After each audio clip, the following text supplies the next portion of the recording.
No, I still want to put a muffin in my mouth. Because he likes his ladies fat. When you're a mom, you're stressed. When you're a teenage mom, you're stressed.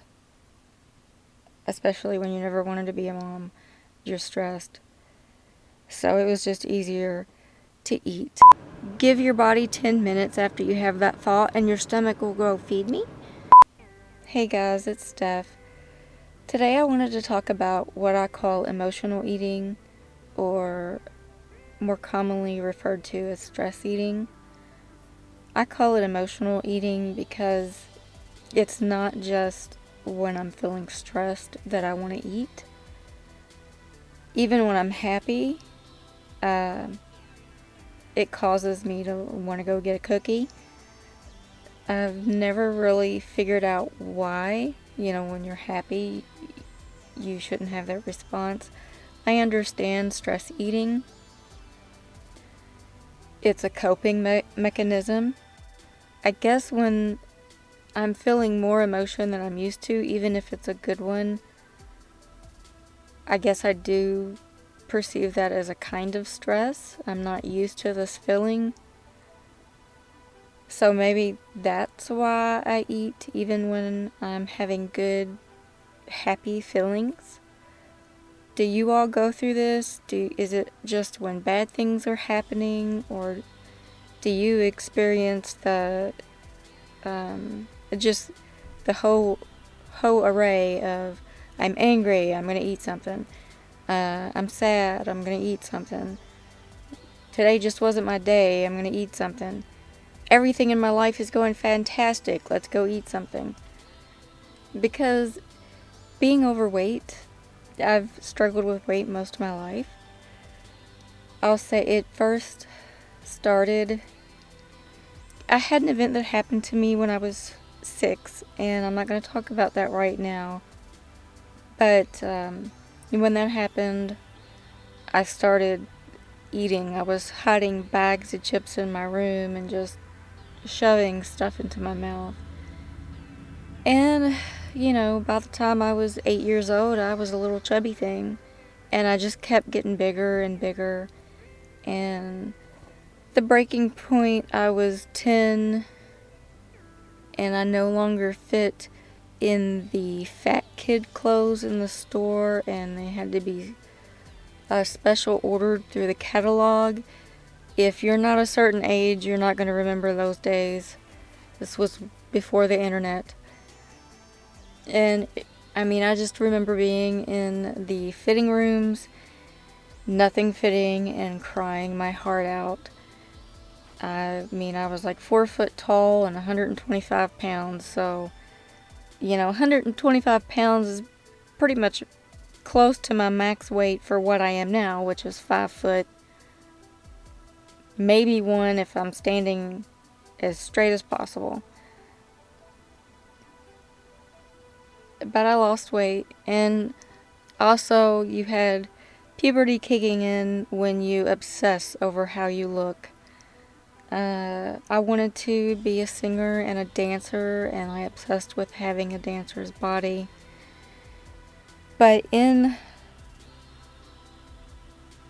doing all that, the dancing, I feel like that was... I ended up, when my dad passed away, I danced a lot at 4 hours a night, and I walked all day if school wasn't in session. I would walk 10 to 15 miles a day. So at that point in my life, I had some healthy coping mechanisms. I would say I was doing myself justice there. But so I was thin. I've had my thin days for a good, 5-6 years, and I ended up pregnant. And I was pregnant at, I found out on my 16th birthday, which was something I never thought I would experience because I never wanted to be a mother, and that is why I only have one child. I'm not mother material, and I knew it even when I was a kid. but I gained almost 80 pounds with him, and I never went back down quite to how thin I was to start. I lost a bit of weight, quite a bit of weight. You know, you're still in high school, you're still worried about how you look. But I was about 20 pounds away from where I started when I got pregnant. But while I was pregnant with him, my eating patterns totally changed. I was suddenly eating a lot of sweet stuff. I didn't tend to go for sweet stuff. And I never was able to get myself out of that. I could never break the habit. And when you're a mom, you're stressed. When you're a teenage mom, you're stressed. Especially when you never wanted to be a mom, you're stressed. So it was just easier to eat. And then I ended up in a relationship where he had constant seizures. And I'll tell you later about that, but he wasn't the last one to have constant seizures. So more stress, more eating. And, you know, the older I got, the more I trapped myself in the house, so I wasn't going walking. I don't know how that happened. I don't know how it ended up like that. I really don't. I went from going out and doing things, even though I was depressed and I wasn't mentally fantastic, I was still kind of functioning. And after that relationship ended, it got really bad. It got really bad. Well, I guess it got the worst when my longest relationship started, because that was one where he had to have all the control. But I'm getting off on tangents. But yeah, it's just life. And when you have that response of I'm going to eat, because it chases the demons away for a moment. I mean, it's hard to get out. It's hard to break that habit. And in 2013, I was about the largest I'd ever been. I got up to 230 pounds. And I couldn't do that. I felt I was miserable. I was pre-diabetic. And my cholesterol total was through the roof. And I finally got, and I say finally, like it was inevitable, but I ended up with a kidney stone. And I didn't enjoy that. And I never thought I'd have a kidney stone because I drink a lot. I'm constantly thirsty, and it's been that way always. It was before I was pre-diabetic. I have chronic dry mouth. I was that kid that always had to have a glass of water next to the bed. So I'm constantly thirsty, but I quit drinking water because I was a smoker. And when you're a smoker, water tastes like crap. I mean, water just tastes disgusting. Plain regular water, and I wasn't big on the flavored waters because back then it was still just the powder. I like the it's a stevia one now, but the kind you squeeze in. Those are better. I still hate the powdered ones. They make me feel more dry. So yeah, water wasn't a thing. So I got that kidney stone. I was like, I'm changing things. I went back to water. It took me a while to quit smoking. It was a constant on, off. I did vape as well. It'll be 5 years since my last cigarette in February. And in July, it'll be 5 years since I last vaped. So, yay! I at least managed to get that crap out of my life. But yeah, I went back to drinking water. I do have one, I call them soft drinks, but a lot of people call them sodas or pops, a day. That is like my coffee, even though most of the time it doesn't have caffeine in it. I just like the feel of the carbonation on my throat. I'm weird. What can I tell you? So I allow myself one a day. I'm sure that it would be best if I could cut them out completely. But I went from 8 a day to 1 a day. So I'm okay with that. And I decided to lose weight against my partner's better wishes, because he likes his ladies fat. So in doing that, I got back into exercising, and I was doing really well for a while. Really, really well. Back to walking again. I was dancing some when my son went to school, because the best place to dance is in the basement, because otherwise, when you walk, stuff moves. So, and I dance hard, so I'd be knocking crap all over the place. I can't dance anywhere but the basement, especially not when I was 230 pounds. I would have went through the floor. This is going to be a long video, just so you know. But I lost 60 pounds. I was focusing on eating better, eating more vegetables, more fruit, cutting back on red meat, because I love red meat. I even went to where I would have some days that were meatless. My battery is going to die. So I'm going to have to cut this off here. I shall return. So you're going to see a weird transition. Hey guys, sorry about that.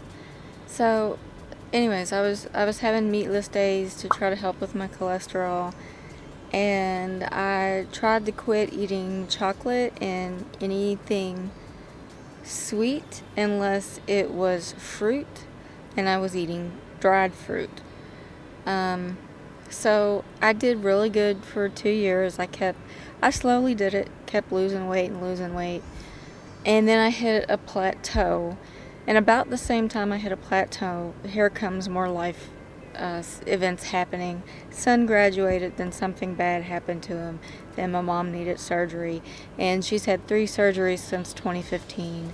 And it's stressful, because I'm not a caretaker, but I absolutely will take care of my mama, and that's what I've done. Anytime she's needed me there to care for her, I'm bathing her, feeding her, helping her wipe her butt, whatever the heck she needs.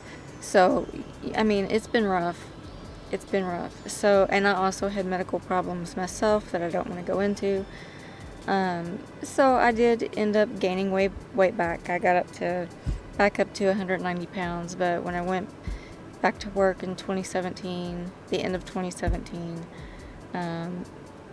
just the activity of work, I ended up getting back down to 165 pounds, which is what I had gotten to.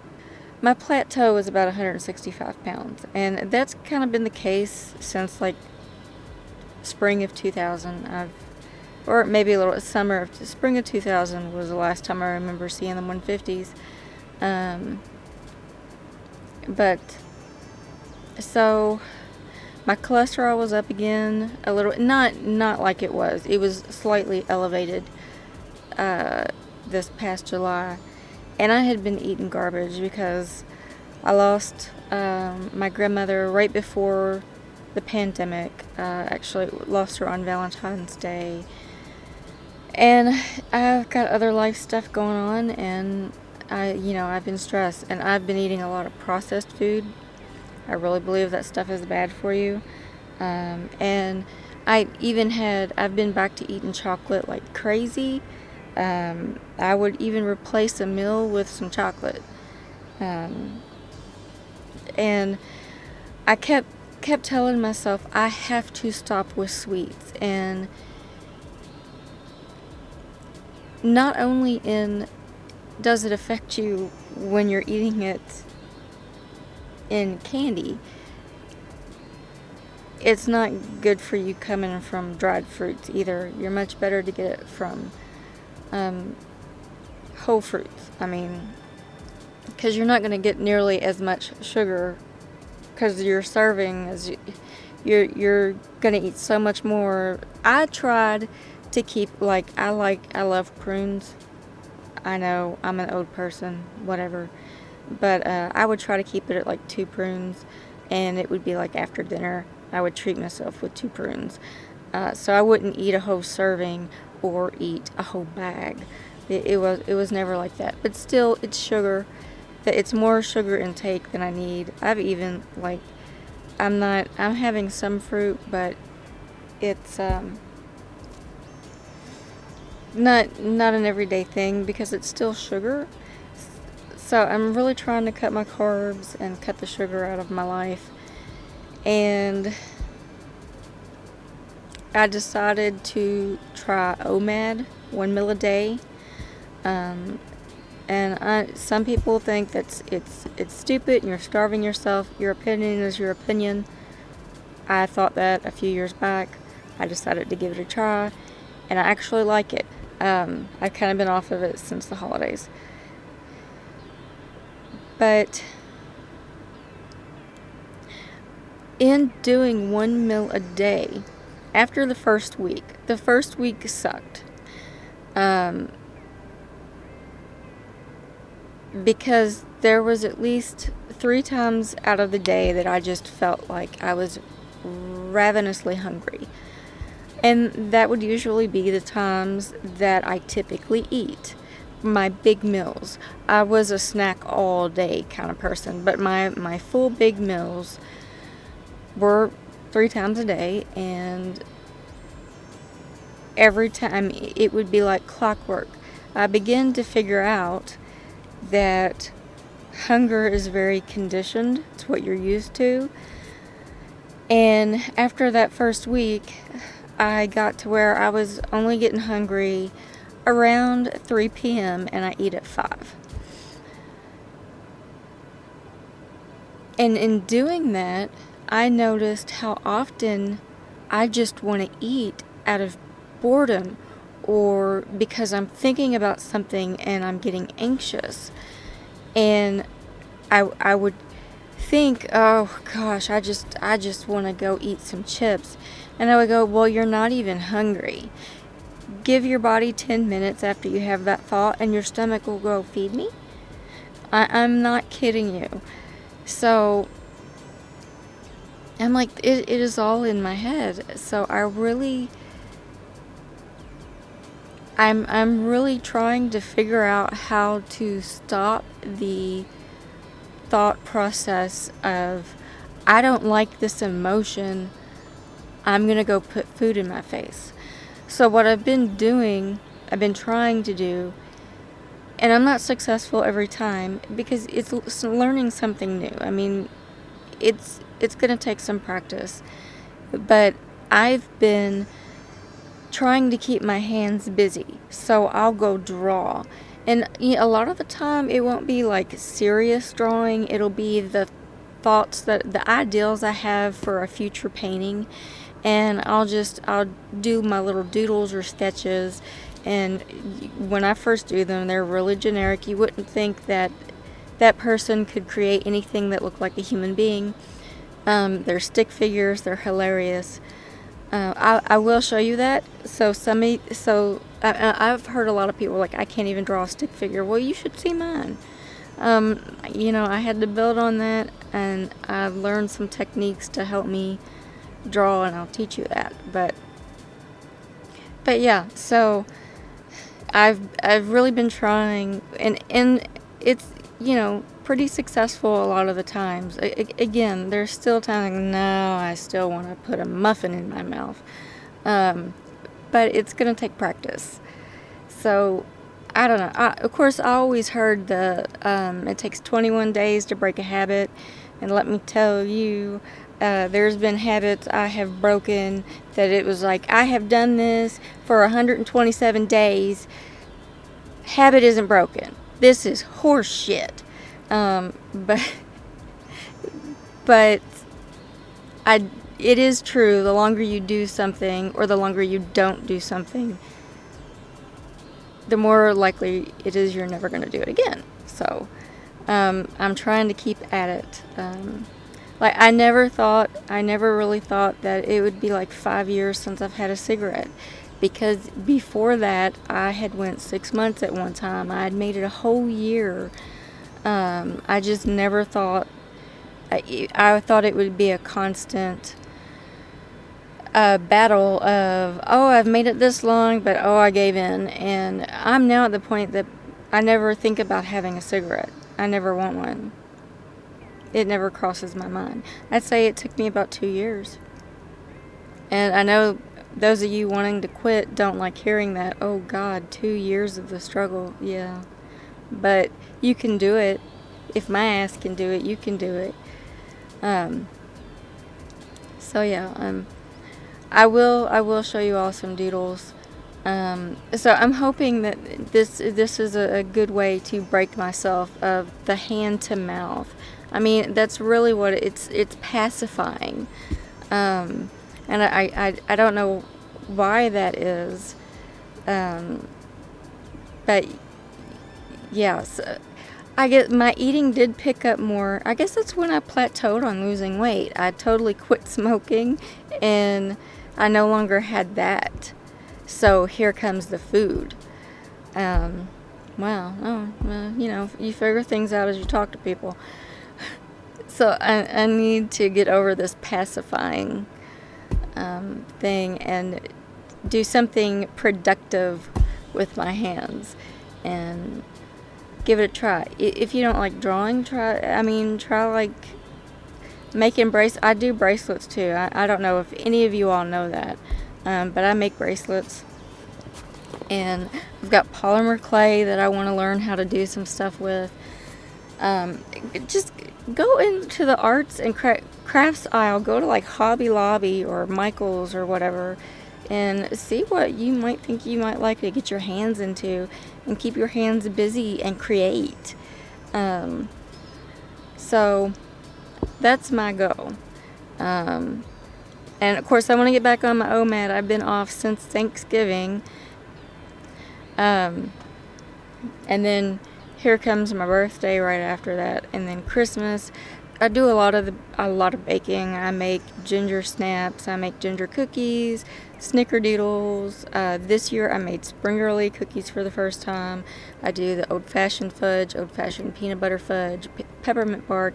I mean anything and everything puts you in a diabetic coma. I make it. And I've learned that I can't bake and not lick the spoon, and that breaks your fast. So it messed me up a lot. Plus there was a lot of stress. Mom had a car accident. We lost a loved one to COVID. Another loved one got COVID. Christmas was delayed because of the COVID. And Christmas stresses me out anyway. So, it was more the stress that messed me up than it was all the baking and, sweets. But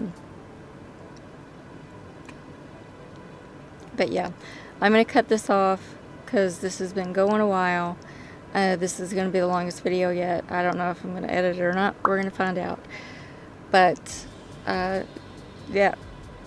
So, before I cut this off, I'm going to say I do have a lot of old videos of myself drawing, speed drawing videos that I'm going to share. I'm going to have to redo them with different music because they have copyrighted music on them. And I mean, as much as I would love to put up my Villavel drawings with hymn music, I don't want the copyright strike on my channel. So it'll be what YouTube provides from... Sorry, my voice is cracking. Apparently I'm hitting puberty again. What YouTube provides with their YouTube studio. So hopefully I can find something that's listenable that you don't mind listening to. But yeah, I don't know if I'll do that every week. but try to give, put some art into this channel. It won't be me telling you what to do. You'll just be able to watch it as it happens with some music playing. When I get on to making tutorials is when I will tell you how it all works. But okay, I'm going to turn this off now, and I've got things to do around the house. So I hope you're all having a great day, and I will see you in the next video. Love you guys. Bye.